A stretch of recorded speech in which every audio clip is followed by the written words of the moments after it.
do you just want me to go?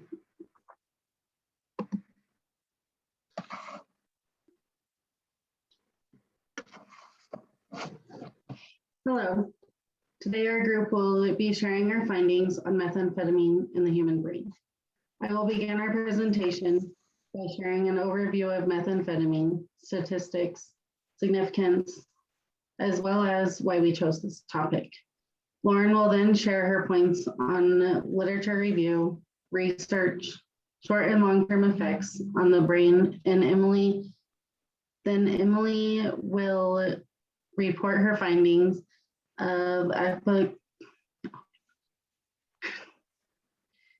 capability, implications on health and behavior, treatment, and success stories.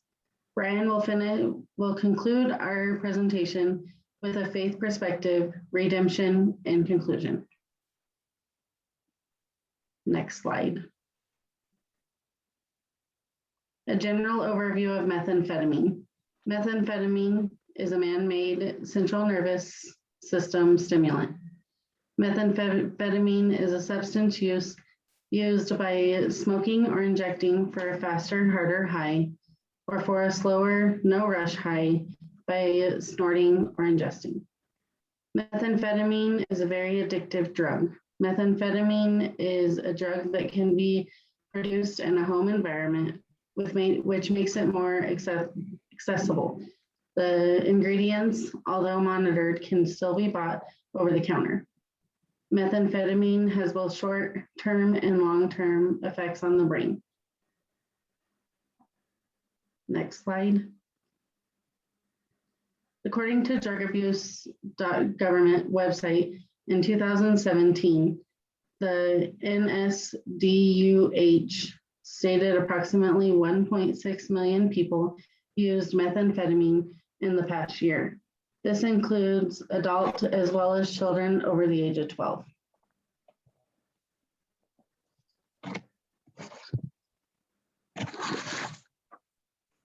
The average user age was reported to be around age 23. According to the NIDA's drug trends, it shows that less than 1% of the drug use in the United States is east of the Mississippi River.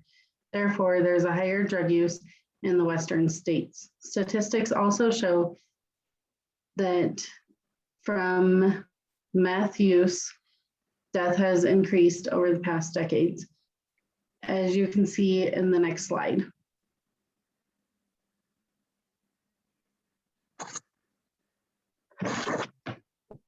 Methamphetamine not only affects the user, but also affects families through stress, emotions, and loss of a using family member.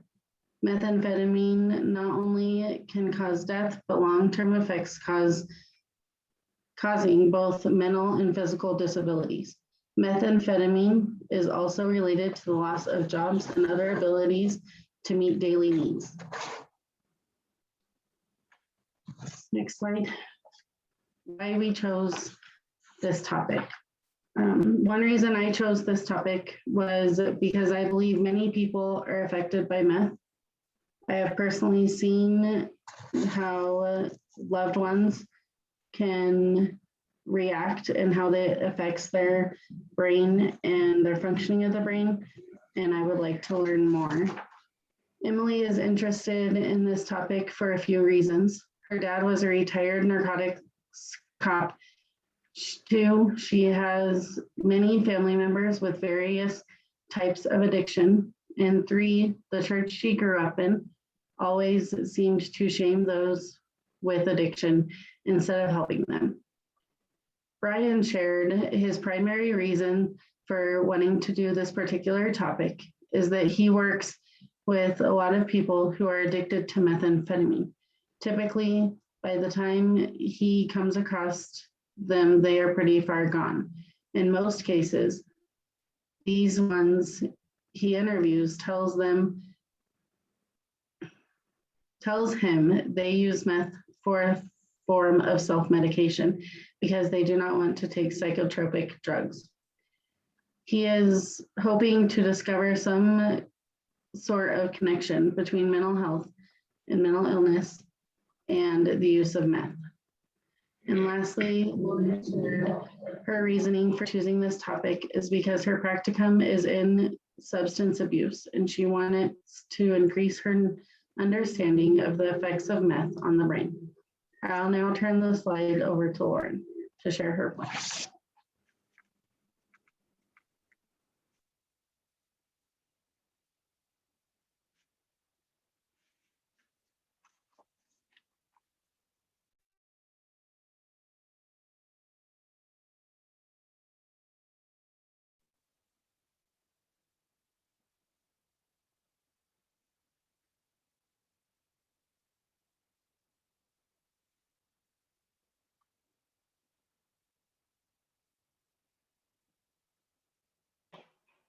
I was muted. Okay, as I was researching meth's effect on the human brain, there was understandably a lot of information about neurobiology that was more complex than my general understanding of the brain chemistry. In an effort to make this presentation as clear and concise as well as understandable for the average individual, I decided to divide my portion into two parts. The first being the short-term effects meth has on the brain, and the second being the long-term effects meth has on the brain. When considering the short-term effects, we must consider how toxic this stimulant is and how it will immediately affect the brain after consumption. The main area of effect I read throughout the different articles was that this drug affects the monoamine neurotransmitter system, which immediately results in feelings of alertness, increased energy, and euphoria, which is what most people observe as the high. The second short-term effect of meth on the brain is its result in the dramatic increase of dopamine, which later can be quite toxic towards dopamine cells, which we'll talk further about in the long-term effects. And then lastly, this specific drug is a fast uptake drug, meaning an individual will feel high very quickly and will have a large withdrawal symptoms. Moving on to our long-term effects of meth on the brain, there are some more obvious effects, like the fact that this drug is highly addictive, but the area of focus I wanted to address was this drug's neurodegenerative changes it causes in the brain, meaning the drug degrades the brain in those who use it. As I mentioned in the short-term slide, the drug dramatically increases dopamine while using, ultimately decreasing the level of the dopamine transmitters in the brain. This can be said also of the serotonin transmitters. So basically what that means is the more that the individual uses the drug, the less their brain is capable of producing dopamine and serotonin transmitters. This drug increases the production of the chemical so much so that they can't produce it. This drug also has the potential to alter the metabolism of glucose in the brain, which is a vital component to ensuring the brain has energy to function. Obviously, this drug is quite toxic for the brain and has the potential to dramatically alter the brain's chemistry and having lasting behavioral changes on the individual. But even more so, there is MRI scans that show morphological changes in the brain, meaning there is a change in the actual shape and form of the brain. There is a loss of gray matter, the hippocampus decreases in size, and there has been an increase in white matter throughout the brain. The lasting fact I gathered through my research was that meth can have the same effect on the brain that Parkinson's disorder, ALS, strokes, and seizures does, and they use the MRI scans from meth users to cross compare with those disorders. There's so much more information out there about the chemical changes of meth that it causes in the brain, and I made an effort to include as much as possible with my limited understanding of the brain's chemistry. Most of us have a fairly limited understanding of neurobiology and the brain's chemistry, so the information provided here is very simple and an introduction to the neurotoxicity of meth on the brain. Ultimately, there are some very harmful short and long-term effects of the usage on the brain. And there is research available that indicates that abstaining from this drug does increase the brain's functioning over the years. So,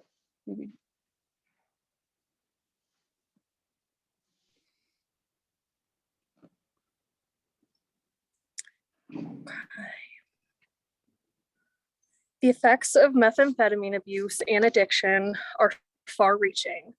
Long-term health effects can include severe dental problems, unhealthy weight loss, memory impairment, and changes in motor skills. Behaviorally, meth use has been known to cause many distinct short-term and long-term effects, as Lauren had illustrated in the previous slides. Repetitive motor activity, psychosis, both audio, visual, and tactile hallucinations, which includes the feelings of either creepy, crawly skin, bugs under the skin, delusions, anxiety, paranoia, confusion, insomnia, mood disruptions, and an increase in distractibility are all some of the behaviors that are seen with both short-term and long-term effects of methamphetamine use and addiction. Also, aggressive behaviors and violent behaviors have also been seen in both short-term and long-term effects. Some of the symptoms, especially psychosis with the hallucinations and delusions, have been reported to potentially last for months or years after the person has stopped using methamphetamine. Certain stressful triggers or emotional events in a person's life can actually trigger some of those meth-related psychoses after they have been clean for a couple of years.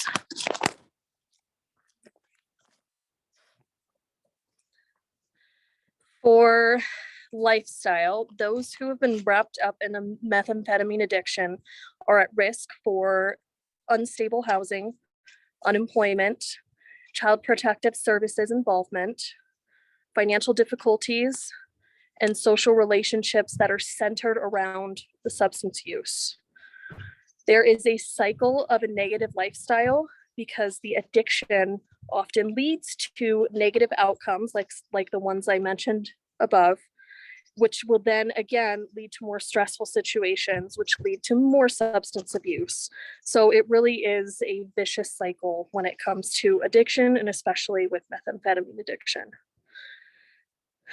Methamphetamine addiction also influences our society as a whole. For crime, one study concluded that 4 in 10 prisoners and jail inmates use drugs at the time of their offense in which they were currently incarcerated for. Out of those, 10% were using methamphetamine or another illegal stimulant.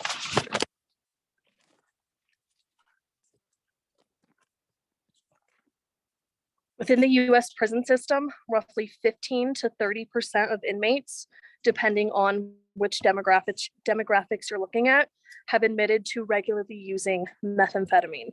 This is a huge statistic when we're looking at how much of our criminal justice system is perpetuated by drug use and methamphetamine use. A study conducted in 2009 revealed that the economic cost of methamphetamine use in the United States was roughly $23.4 billion. This monetary factors are included in premature death, crime and the criminal justice system costs, child endangerment, lost productivity, drug treatments, healthcare, and the hazards associated with the meth production itself, including damage to property, law enforcement having to be involved in meth labs, everything like that. So the financial cost of methamphetamine use is a huge, huge, huge problem in this country. Next slide. So the treatments are actually pretty interesting when we're looking at the ones that are currently being researched. But for the current treatments, right now, one of the ones that I found is widely praised, but not as widely used as researchers would like to see, is contingency management. This involves giving small rewards or incentives for staying in treatment or for meeting sobriety goals. Unfortunately, only about 56% of substance treatment programs reported using this type of treatment program. Behavioral therapy, especially cognitive behavioral therapy, is also a treatment used for addiction and for methamphetamine addiction.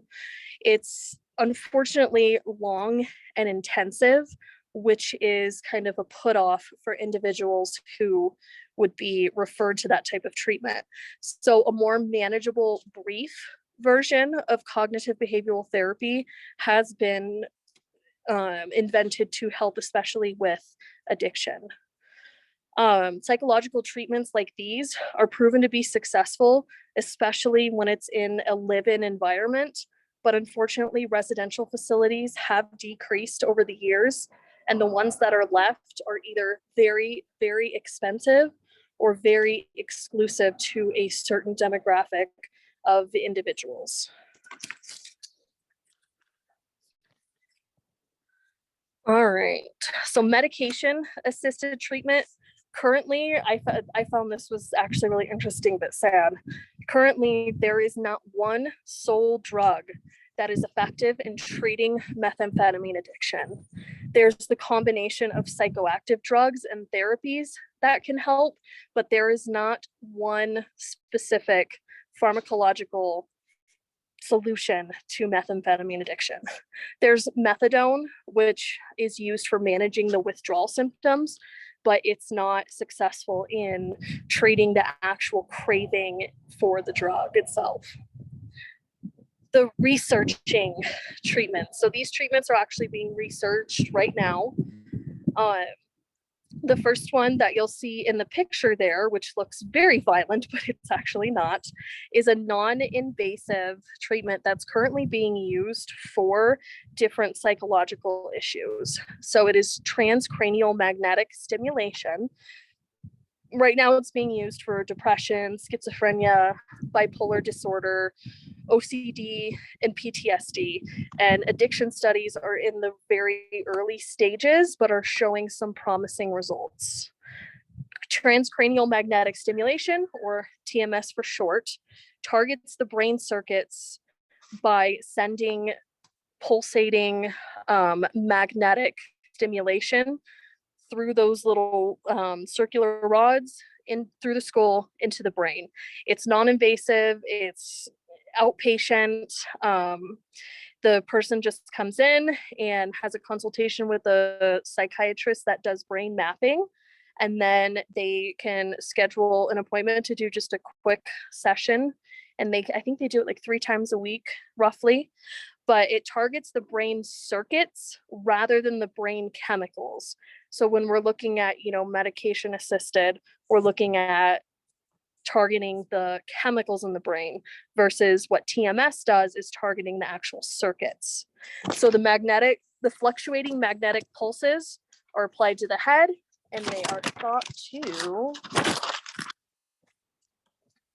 act on the brain structures that control risk reward decision making, drug cravings, reactivity to drug related cues.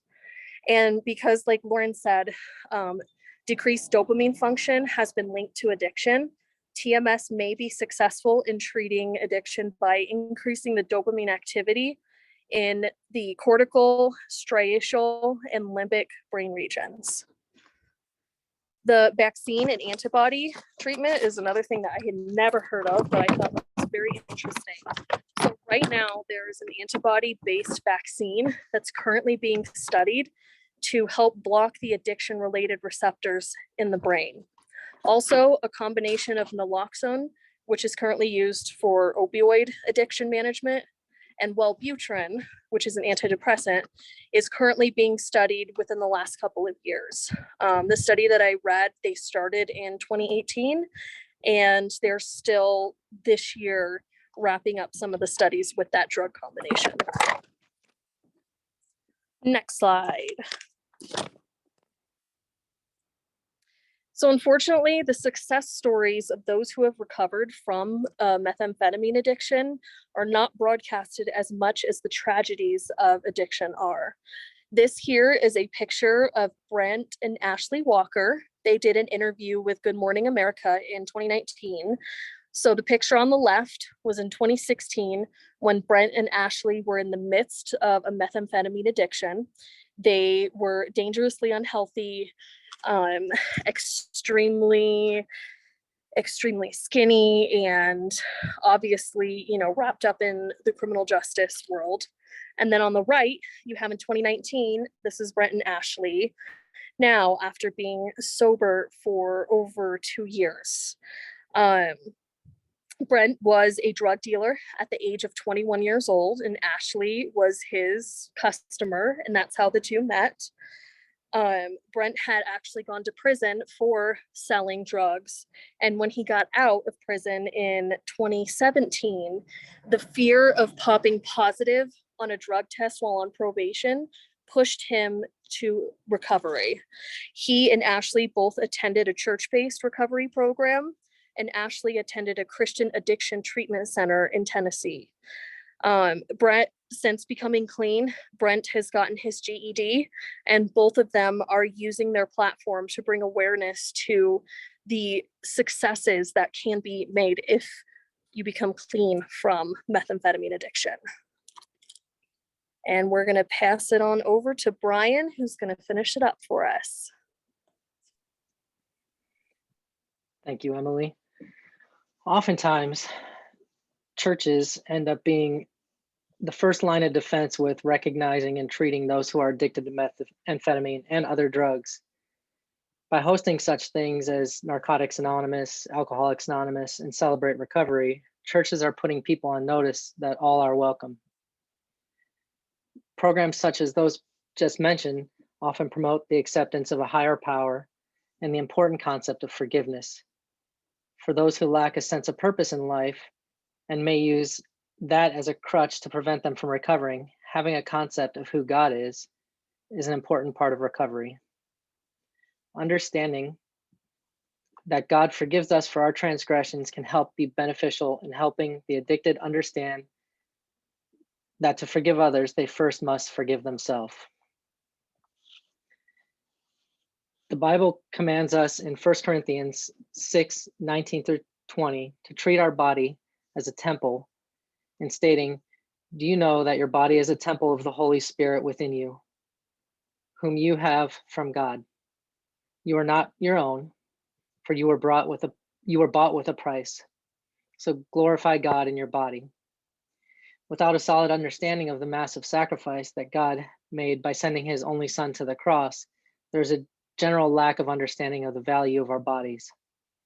As Christians, we are taught that everything we have comes from God and that God lives in us.